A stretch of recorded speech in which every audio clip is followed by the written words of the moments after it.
Dapat na nga bang mag-rebuild ang San Miguel team roster? Dahil ngayon conference, ay sila ang defending champion, pero milagro na lang na makapasok sila sa playoffs, dahil sa kalagayan nila ngayon sa standings.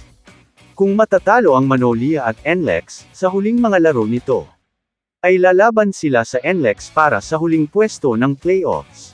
Pero magiging mahigpit ang laban, dahil kailangan din manalo ng Magnolia, at NLEX, para sa tsansa na makapasok sila. Kaya mahirap ang kalagayan ng SMB, dahil posibleng, yun na ang huling laro nila, sa naging laban nila sa TNT Tropang Giga. Sa simula pa lang ng konferensya, ay wala pang siguradong import ang SMB. Dahil sa paghihintay nila kay Benny Boatwright, at napilitan silang i-bandera si Quincy Miller, habang inaante si Benny. Ngunit, bigo silang makuha, ang inaasahan nila kay Miller. Nakilang import sila, dahilan din sa pabago-bago ng sistema, at chemistry ng koponan. Dahil sa naging papalit-palit ng import, ganun na rin sa coaches. Kada 2 o 3 laro, ay nagpapalit sila ng import. Kaya hindi nila makuha, ang chemistry na koponan. Simula sa pag-upo ni Gallen, at pagpalit ni Austria. Walang nabuong samahan ang SMB, maging sa import at coaches. Kaya asahan natin, ang malaking pagbabago, na magaganap sa San Miguel. Kapag tuluyan nang nalaglag ang SMB sa Commissioner's Cup, dapat pa rin ba na si Leo Austria, ang humawak sa SMB? O panahon na, para humanap sila ng ibang sistema ng coach? Bukod pa dito, wala din makatulong si Junmar Fajardo, at tila ba, ay siya ang gumaganap na import. Dahil kapag siya ay wala sa loob ng court, ay nawawalan ng puntos ang San Miguel. Kaya panahon na siguro, upang gumanap ang SMB, ng katuwang ni Junmar Fajardo, para mag-abayan niya ito, para sa SMB. At isa pa, ang mga gwardiya nila, na matatanda na rin.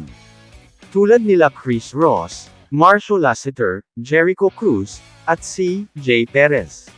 Marami naman silang mga batang gwardiya, ngunit hindi ito nabibigyan ng pagkakataon, kahit noong panahon ni Gallant at ni Austria. At nawala pa sa kanila sila Terence Romeo, Keith Jimenez, at Aban Nava. Si Fajardo naman, ay ganun pa rin ang kanyang laro, na malakas pa rin ang impact sa team, pero ang kailangan niya, ay yung makakatuwang niya sa ilalim. Kaya malamang, sa susunod na konferensya, ay maraming mababago sa San Miguel. Lalo na sa mga coaches, at higit sa lahat ay sa mga players, na nagkakaedad na. Hindi pa rin naman, nawawalan ng pag-asa, ang ibang fans ng SMB. Hanggat hindi nila ito, nakikitang opisyal na eliminated. Dahil kung magmilagro man, at makapasok ang SMB, sa 8 papasok na team sa playoffs, ay siguradong gagawa sila ng paraan, para maging maganda ang kanilang pagganap. Pero sa ngayon, nakasalalay ang kanilang kapalaran, sa NLEX, at Magnolia. Pero kung kayo ang tatanungin, ano nga ba ang dapat baguhin, sa koponan ng San Miguel Beermen? Dahil hindi na sila, ang kilala natin San Miguel, na namamayagpag sa loob ng ilang dekada. Napag-iiwanan na nga ba, ang SMC teams, ng karibal nilang MVP teams? Kamusta mga idol? Sports Zone PH, para sa sports news and update. Kung bago ka pa lamang dito sa channel ko, pindutin mo na ang subscribe button at notification bell, para lagi kang update sa mga sports news.